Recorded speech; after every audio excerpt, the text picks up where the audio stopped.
Hello, Anne. I hope I'm not interrupting your dinner or anything. Do you have a little time to talk? Oh, hi, Dad.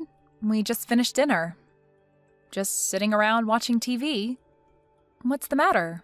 Can I help you with something? I hope it's nothing serious. No, nothing like that. I just wanted to know what you're doing tomorrow. You and David are going to be home, aren't you? It's Friday, and I thought maybe you guys might be home.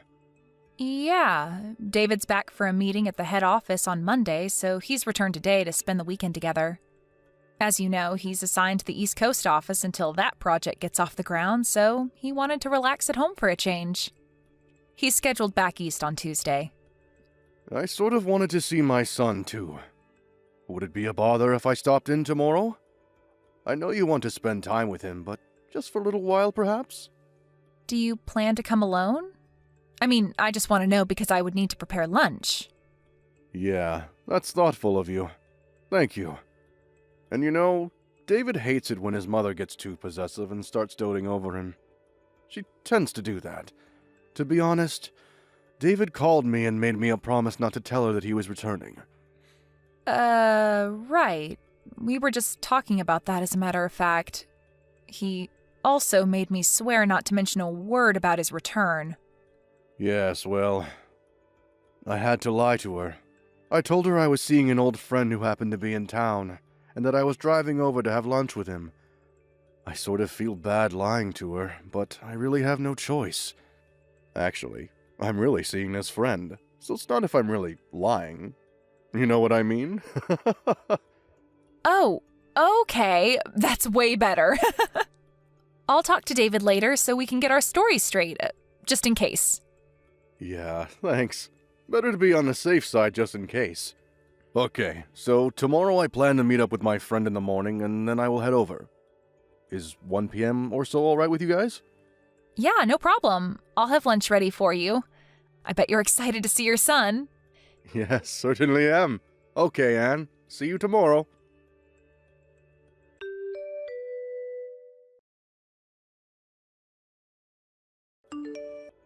Hello, Anne. Are you there? Pick up, would you please? I want you to clean the house tomorrow, and I won't take no for an answer. So what I want you to do is take the day off and drive over here at noon or so. Please start with the living room. It needs a good vacuuming. Excuse me? This is all kind of sudden, isn't it? I said no excuses. You have your car, right? Pick up some floor cleaner on your way here, would you? We're out.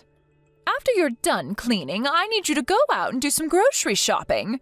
I have to replenish some big item stuff. Case of bottled water and a case of canned soup. I've got a whole list here. And you know I have a bad back, so help me out here, would you? I'm sorry, but I just can't make it tomorrow. I already made an important appointment. I really can't change it. What did I just say? I said I will not take no for an answer. Besides, what's more important than helping out your husband's mother when she's in trouble? You better get your priorities straight, Anne. Well, my priority tomorrow is that I have an important schedule that I cannot change no matter what. I'm afraid you're going to have to take that no for an answer. End of story. But I'm willing to help you out on another day, but as for tomorrow, it's not going to happen. I'm really sorry about that. I'm just asking you to do a little cleaning and shopping for me for Pete's sake. That's the least you can do for your mother. Mother? Where do you think I live? You're at least an hour and a half drive away. I can't just pop over there and do the cleaning and shopping and pop back home again. It would take the entire day. Am I hearing you right? What's an hour and a half drive anyway? That's nothing. You know what people call women like you.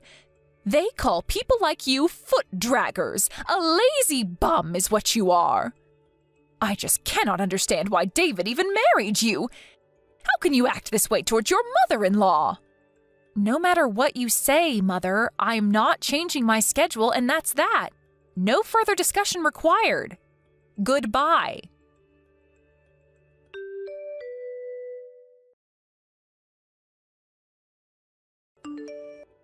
Anne, good morning. How are you? I'm fine, Dad. How about you? Yeah, not too bad. Just finished meeting with my friend. I'm on my way there now. I should get there in about 20 minutes. No change of plans, I hope? No changes. Just be careful driving over here. The traffic seems a bit heavy today. No need to pick up anything on the way. We're all set for lunch.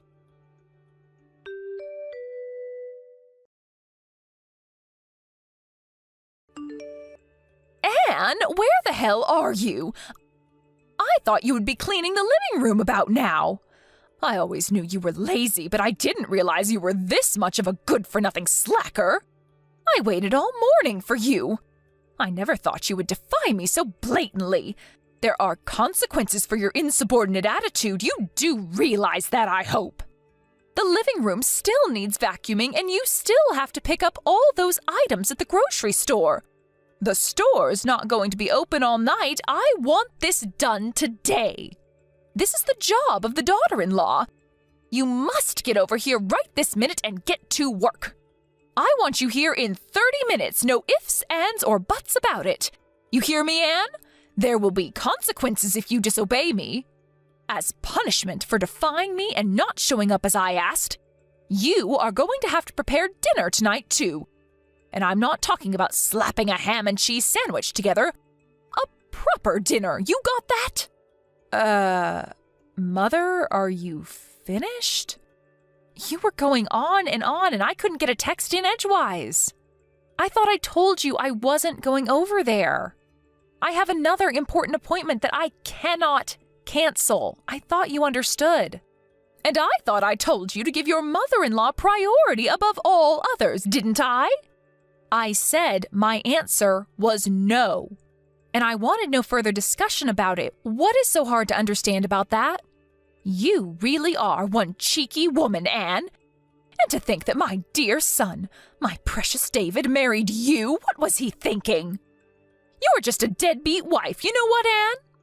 I want you to divorce my son and disappear from our family forever. That's what I want from you. Mom, I would refrain from such name-calling if I were you. It's not as if we're simply talking face-to-face. All this is recorded and saved. Name-calling, huh? I'm being kind. I have worse things I want to call you, but I'm holding back. Besides, what I'm doing is providing discipline to a disobedient daughter-in-law. That's what I'm doing. I may name-call on occasion, but it's for your own good. Okay, whatever, but I should tell you that your husband is furious. My husband? What are you talking about? He's not even here today. He's off meeting some old friend that's in town.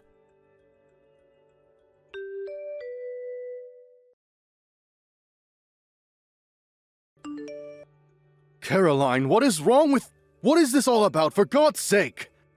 I wish you would put a stop to all of this. Why do you have to treat Anne so horribly? What did she ever do to you? Is that you, Robert? What is this? Why are you texting me? I'm over here at Anne and David's place right now. Anne showed me what you've been saying to her. What is this? A lazy, deadbeat wife? Really? How could you say such things to Anne? What? You're at David's place now? Why? David came back for a few days. Apparently, he has a meeting at the office on Monday. He wanted to spend time with Anne over the weekend. I heard he was here, so on my way back from meeting my friend, I stopped in to say hello.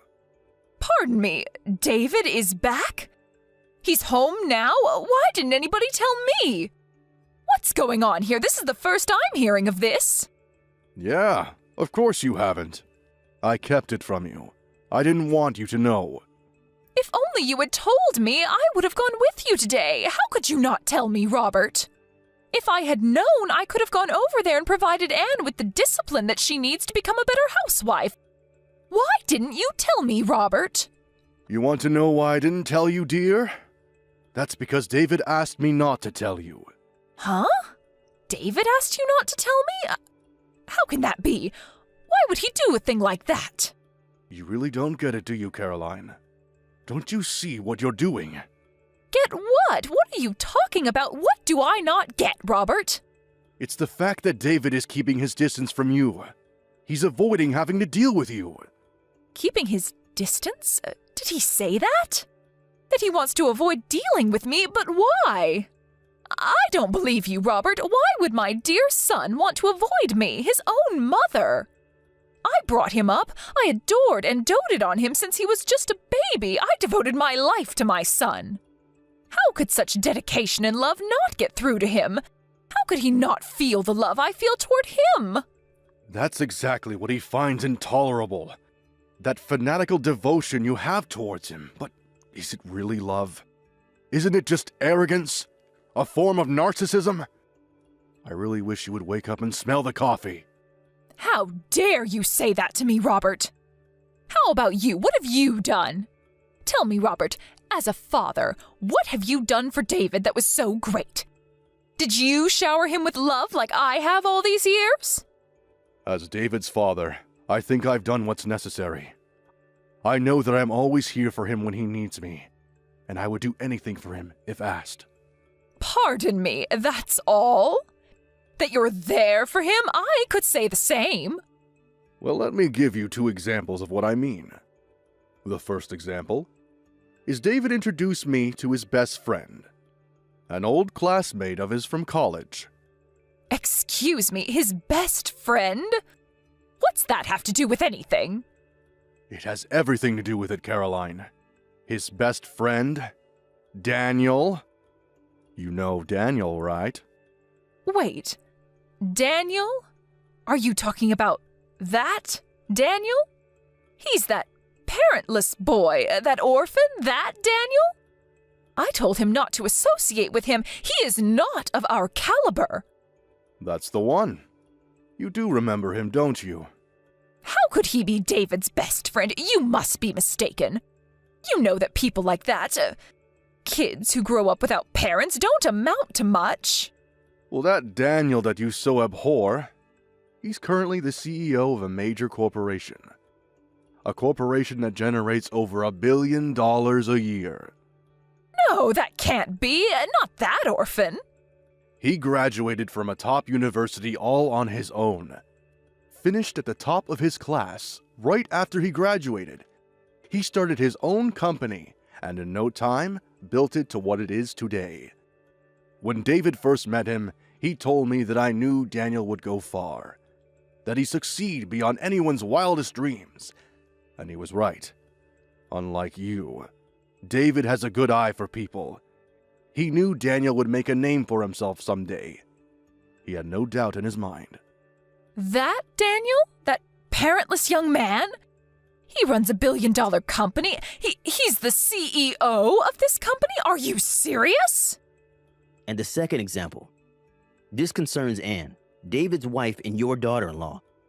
David introduced me to her 2 years before they even got married. He told me that he was in love with her and was seriously thinking about marrying her. He introduced Anne to you 2 years before they got married? That's right. At the time, he told me he was going to introduce you to Annie right before getting married. As I recall, it was like 2 or 3 months before, wasn't it? He was sure you'd kick up a fuss and would totally reject the marriage outright. Is that why he rejected that nice woman that I was going to introduce to him back then? It was because he was already going out with Anne? He was already planning to marry her? Is that what you're saying? That's exactly what I'm saying. And who was this woman you were going to introduce him to anyways? You know her too. It's Sandy. From when he was in high school. You remember her. Wait a second, Caroline. That's Sandy? Are you out of your mind? Why are you so shocked? I worked with her at the mall. She's so nice and very energetic and friendly. She would have been perfect for David. Did you know that their father is a company president? Sandy is much more suited for David than Anne. Wasn't her father just some company clerk or something? I never really asked her. You're forgetting one thing, Caroline. I heard that this Sandy has 3 kids, and she's not even married, for God's sake. On top of that, They aren't even sure who the father is. And you wanted David to marry this girl? Pardon me? Where did you hear that? Not only does she have 3 kids, she's been divorced twice. I heard that her parents are so fed up that they're not even talking anymore. Is that true? You're not making that up, are you? I had no idea Sandy had... Everybody knows everybody around the area. Where have you been? I'm surprised one of your lady friends weren't gossiping about it. Your discriminatory views are apparent, Caroline. You only look at things superficially. How could you say that? Are you saying that I'm prejudiced? That was not my intention. I'm so glad that David has an eye for people. He knows good people when he sees them. If we had left it up to you to decide who David should marry, I'm sure he would have suffered the consequences. I'm glad he defied you and made his own decisions. His life would have been very different. I thought only of his happiness. I thought it was best for him, that's all. We really got off track, haven't we? I suspected that you probably had ill will towards Anne and probably call her a name or two. But this? Are you serious, Caroline? How could you call her such despicable names? Like I was saying, this was merely part of disciplining her. She'll never be a good housewife if she's not taught proper manners. Lazy deadbeat wife is going a little too far, isn't it? You come off as a hateful bully is all. David is standing right here next to me. He's in total agreement. You've gone too far, Caroline. No, this can't be. David wouldn't feel that way toward me. I'm going to head home pretty soon. You will be home, I hope. We need to sit down and talk, Caroline. We need to discuss our future. Discuss our future? What are you talking about? 10 years ago, I was forced to accept defeat because of your reaction. Your total hysteria. But this time, I've had it. There are just too many complications involved this time. I cannot ignore it any longer. Unlike 10 years ago, my mind is set. There is no one who is going to change my mind. You can become enraged all you want. Become hysterical all you want. My decision is final. Huh? What do you mean, final? Are you serious, Robert?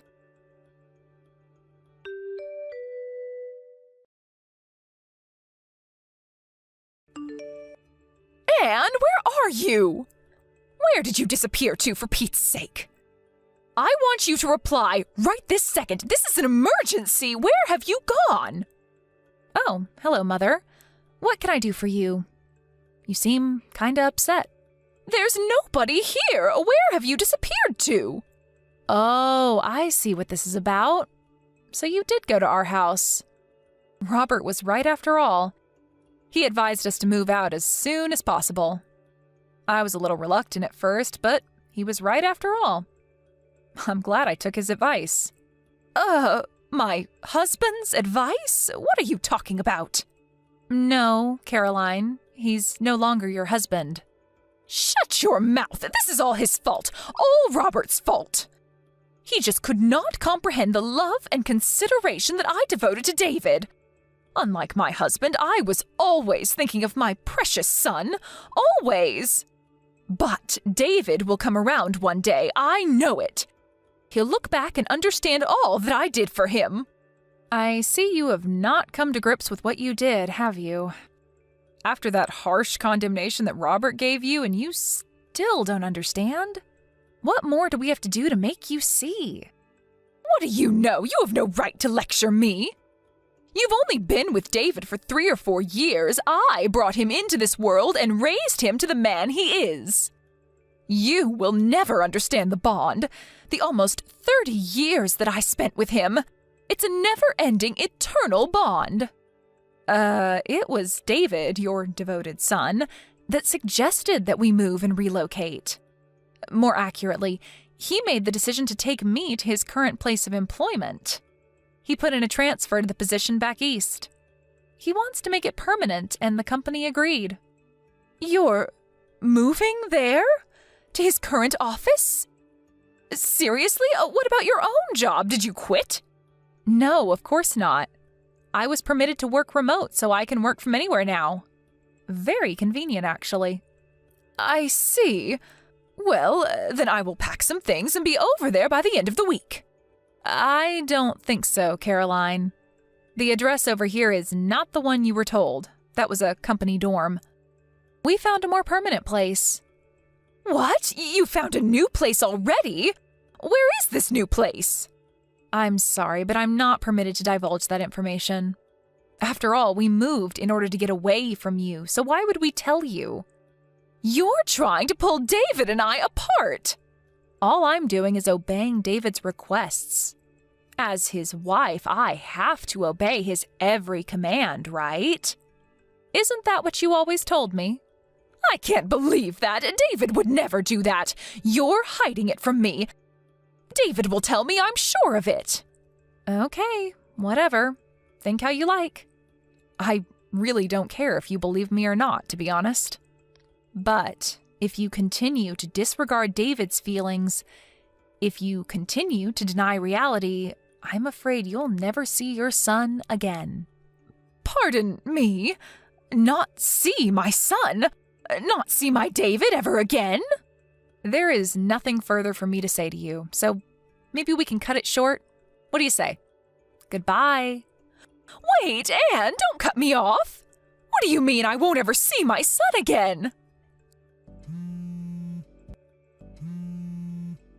Don't you dare cut me off, Anne! You'll regret this, Anne!